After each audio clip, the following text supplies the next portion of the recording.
Hey you guys, it's your girl T. So I want to come on here and do a recap for Love and Hip Hop Hollywood. So many people have been asking me, T, you got to do a recap on Love and Hip Hop Hollywood. There's tons of drama. You haven't done a recap in a year. And I do miss doing my recaps. It brought a lot of people to my channel that wouldn't normally be here. And they stayed and they enjoyed themselves. And first and foremost, before I get my recap started, if you guys are not into Love and Hip Hop Hollywood, if you're not into Ratchet Television, then there's no reason for you to click this link. I will never understand why people click on a video called Love and Hip Hop Recap and then come in the comment section and try and judge everybody for watching and liking a TV show. If you're not into this type of television, if you're not into Ratchet TV, once again, do not click the link. This is for the tea sippers who are into this. And like you guys know, I don't front and I'm not fake for nobody. I watch it all, honey. To me, it's entertainment. I don't carry myself that way, so I could care less how these people want to carry themselves. To me, it's all entertainment. So anyways, let's go ahead and sip some tea. I'm ready to go ahead and talk about this recap. By the way, if you have not bought a Lovelyti tea sipper mug, make sure to click on the link down below. I just ordered some more mugs. I just shipped out some more today. So if you're interested in getting one, you guys can buy one on my website. We can sip tea together. Anyways, this show is a trip, and also I will be having the full episodes on my website literally within 24 hours of their airing. So if you're not able to see it, or if you're overseas in London, you guys can go onto my website and the full episode will be there. Okay, so in the opening scene, we have APRYL, MONIECE, and Tia Marie, and they're all sitting here chilling in Malibu by the beach, having a good old funky time, honey. And I'm sitting here like, okay, when did all y'all bitches become cool? Okay, I don't remember APRYL hanging out with anyone besides OMARION and OMARION's mama that she kept getting into it last season. But now this season, it seems like APRYL is the glue that's holding everybody together. She was even in a scene with NIKKI baby acting like they were best friends. And another thing, what's up with everybody getting their septum pierced? You know what I'm saying? APRYL is such a pretty girl. She already looks pretty with the one nose ring. I was not feeling the septum piercing and the weird little jewelry. I just think it takes away from her beautiful face. I was not feeling that at all. Anyways, they're all chilling on the beach, sipping their champagne, and they're trying to find out what MONIECE has been up to. And MONIECE is a beautiful girl. She's saying that she's falling in love, and you know, she doesn't want to say who the person is quite yet. They're all going to be in for a treat. APRYL's basically talking about her sex life and how basically her and OMARION are not really able to get it in because baby Mega's always waking up and he needs a lot of attention. And Tia Marie's basically saying that she's done with Ray J and she's moving on and she's basically doing her. Moving on to the next scene. Okay, so in the next scene, we have Hazel E, honey. Miss Hazel E done did some shit to her ass. Now, y'all remember last season, her ass was as flat as a board. She was bad built. But this season, she either got some new booty pads or she got some booty injections. But her ass was like, ba-damn, okay, how you doing? So she's in the studio. She's finally over Young Berg. And she's working with a new producer named MILAN. And MILAN is very, very handsome, honey. But come to find out, MILAN is gay. And he's not into women at all.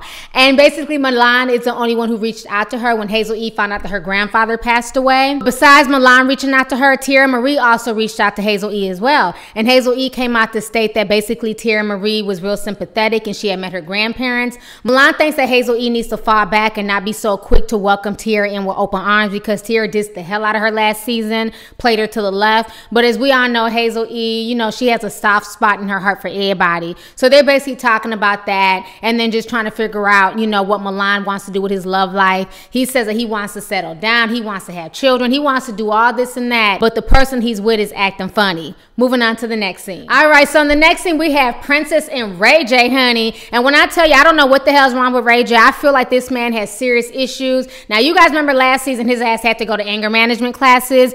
Obviously, these classes have not worked because Ray J has been turned up times 10. So Princess is really upset because she said when they were down in New Orleans, Ray J decided to invite a bunch of strippers to their hotel room and Princess flipped out and they started getting into it. The police were called and basically she decided to take the rap for Ray J because we all know Ray J was already on probation for all that bullshit that he did to Yessie at the radio station last season. Princess took the rap for him and Ray J really wants her back. Ray J claims that he's gonna change and Princess is doing a lot of crying, a lot of whining, but I'm like, how weak are you? This man obviously does not have any respect for you. He keeps putting you in horrible situations. Now you have a mugshot because of this man. How much does this man really, really love you? And basically he's there to beg Princess back, but she claims that she doesn't know. She's not sure if she wants to take him back. But we all know Princess is not going anywhere because her ass and got accustomed to a lifestyle that Ray J's providing for her, and ain't none of these chicks gonna leave these dudes anytime soon. Moving on to the next scene. So in the next scene, we have APRYL, and she goes to talk to Miss NIKKI baby. Miss NIKKI baby's just as messy as ever.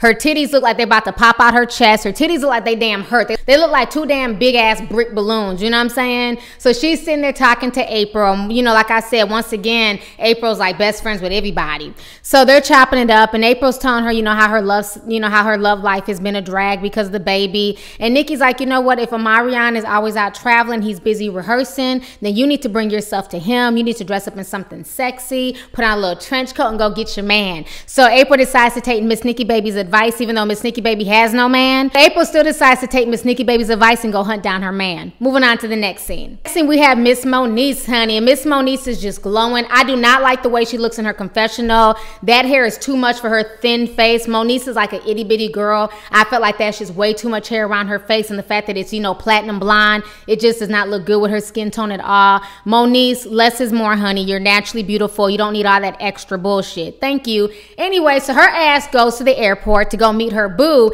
and her boo is none other than Richie Dollars. Okay, and I told y'all this a few months ago that they were dating, but I guess now it's getting really, really serious. As we all know, Richie Dollar, aka Broke Pennies, like I like to call him on my Love and Hip Hop New York recaps, okay? So Richie Dollar claims that he's changed his stripes and he's really in love with MONIECE and he's ready to settle down with her. He even bought her a little present. It was a little pooch.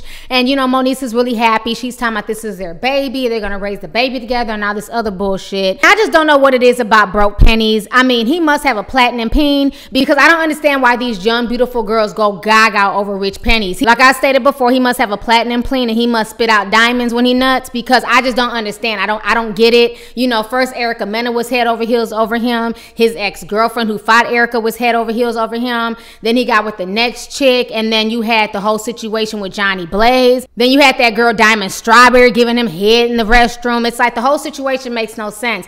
I don't know what it is about Richie D, what it is about Peter Bums. I don't know what it is about any of these old ass guys on these Love and Hip Hop franchises, but the ladies go gaga over them. Moving on to the next scene. So in the next scene, we have Princess and Ray J, and Ray J decides to take Princess out on some yacht. I don't know if this is Ray J's yacht, if this is something that Mona done cooked up, but he decides to take her on a little cruise. And you know, she's sitting in her bikini and she looks really, really beautiful. And Ray J's basically begging her back and saying that he's gonna change his ways. He's gonna get rid of his bachelor pad and basically get a condo with him and Princess. So finally Princess is like, okay, fine, as long as you're gonna do this, I'll stand by your side, we can be together. I done told y'all this bride ain't going nowhere. Moving on to the next scene. So in the next scene, Miss APRYL decides to take Miss Nikki Baby's advice, and she ends up popping up on Omarion while he's dancing and rehearsing and doing his thing. Omarion is having a wonderful year. As we all know, his song Supposed to Be with Chris Brown and Janae Aiko. Basically that song was like #1 all summer. That was the jam. That was my song, honey. And it's good to see, you know what I'm saying, Omarion make a big comeback like this. I know Mona Scott is happy as hell because it's bringing more viewers to her show. So while Omarion is practicing, APRYL comes in there with this little cream colored trench coat and some 5-inch heels, and she has on nothing but see-through lingerie, and her body is on point, honey. It even looked like she had a baby a year ago. APRYL looks really, really good, and this is something that I would do, so I'm not mad at APRYL. If your man is busy and he can't come to you, go on ahead and go get your man, okay? How you doing? I think APRYL and Omarion have a really, really good relationship, and it's good to see how happy he was by her surprise, even though we know it was all staged. At least he pretended like he was happy and he was excited, you know what I'm saying? But I just found that whole little situation just, you know, really, really sexy and erotic. So go APRYL and go Omarion. Moving on to the next scene. So in the next scene, we have APRYL, and she decided to put together this little pamper day for all the girls, and she invited, you know, MONIECE and Tierra Marie, and she also advised Tierra Marie that Princess would be showing up as well. So Tierra Marie's not too excited. She feels like, you know what, I don't care about her showing up, but this bitch better not say nothing sideways to me. So Princess comes, and you know, APRYL basically introduces them, and APRYL's also cool with Princess, as she's cool with Tierra Marie. Like I said before, I feel like APRYL's the glue that's holding everybody together.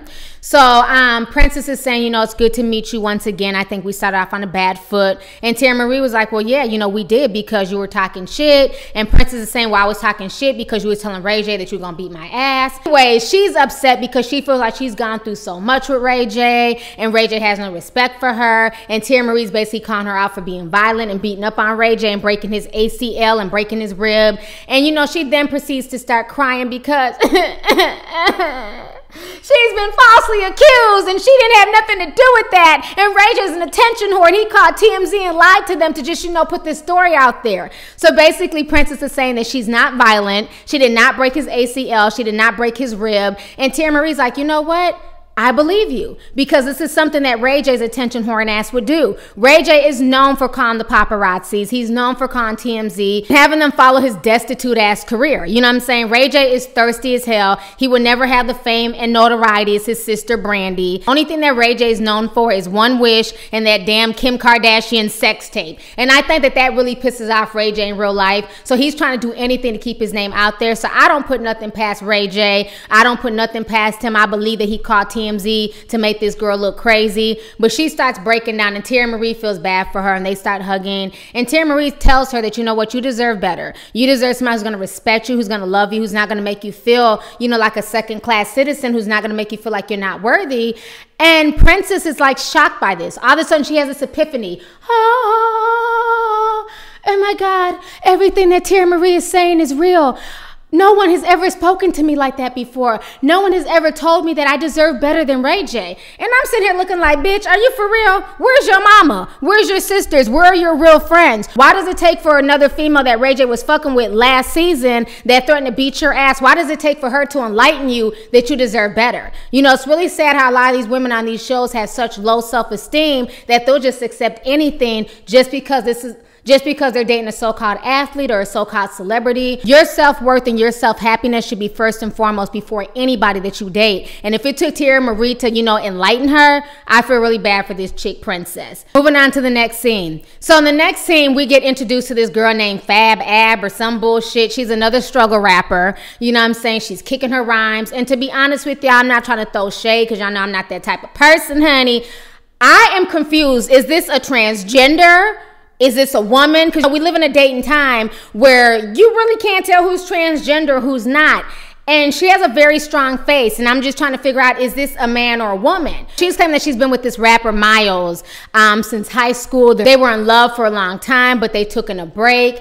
And basically, you know, he helps produce her music. He's also a rapper, so they remain, you know, really, really close friends. And she clearly wants to be with Miles, but Miles is not trying to, you know, Miles is not feeling her. He does not want to be with her. And he's saying in the confession that he's found somebody else that he's in love with, and that, you know, Amber doesn't know about this situation. He's scared to tell Amber, and Amber is basically waiting for this man to basically marry her and have children with her and be with her, but she doesn't understand that Miles, he has a little secret in his closet. How you doing? So then all of a sudden, fast forward to the next scene, and we see Milan. Milan is Nikki Baby's producer friend, okay? So we see him getting into a bed, and it's none other than Miles, honey. So him and Miles are basically gay together. So Milan and Miles are basically having a DL relationship together. Milan is very open in the industry. He's very open about who he is. He's a proud gay man, but Miles, not so much. He's still in the closet. Milan wants to go out to a movie, go out to eat.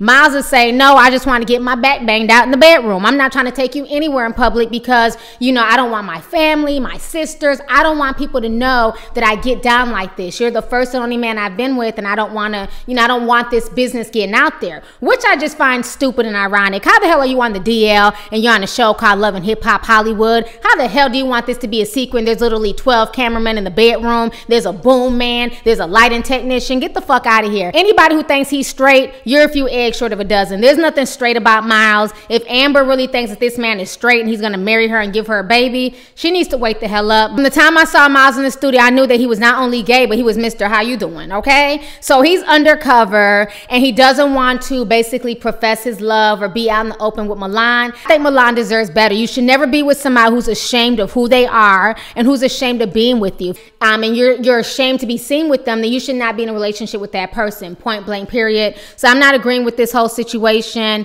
I don't see, you know, this ending well if Miles is not willing to basically come bum rushing out the damn closet, because Mulan is ready to share his world with Miles. You know what I'm saying? Mulan is ready to let it be known that he's in a relationship. He's tired of this DL lifestyle. But I'm gonna tell Mulan like this: there's a gay person on damn near every corner in LA. How the hell did you end up with a DL person? Then I don't understand that. Like, he could have his pick of the leader. He's well to do, he's handsome, he's in the industry. I'm sure men are throwing themselves at him all the time. I'm gonna need you to do better, not date somebody who's so far in the closet. He's scared that someone might find out his secret. To me, that's more of a headache than it's worth. Moving on to the last and final scene. So in the last and final scene, we have Ray J, and he's there at his apartment, and basically he claims that this is the final party that he's throwing. He has all these strippers there, and all you see is ass injection and fake tits. The girls are dancing and shaking their ass and doing their thing. Princess claimed that somebody tipped her off and told her that Ray J was having a party. So Princess decided, you know what? He didn't invite me. I'm just going to show up. So Princess gets there and she's like, you know, what the F is going on? She's going off on Ray J. She's like, this is some bullshit.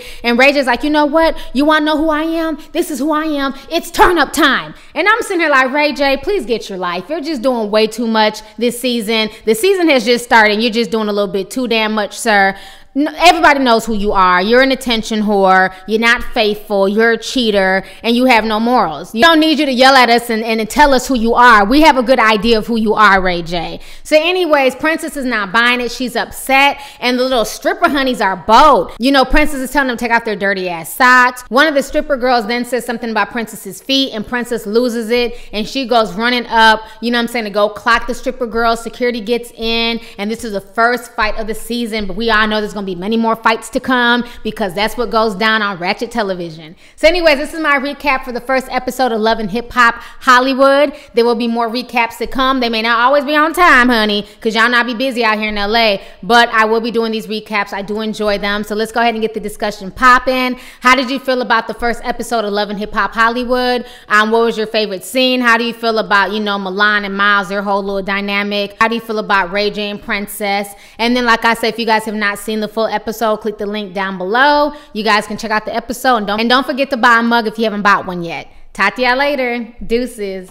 Hey you guys, it's your girl T and you can show me some love by watching, rating, and subscribing to my videos.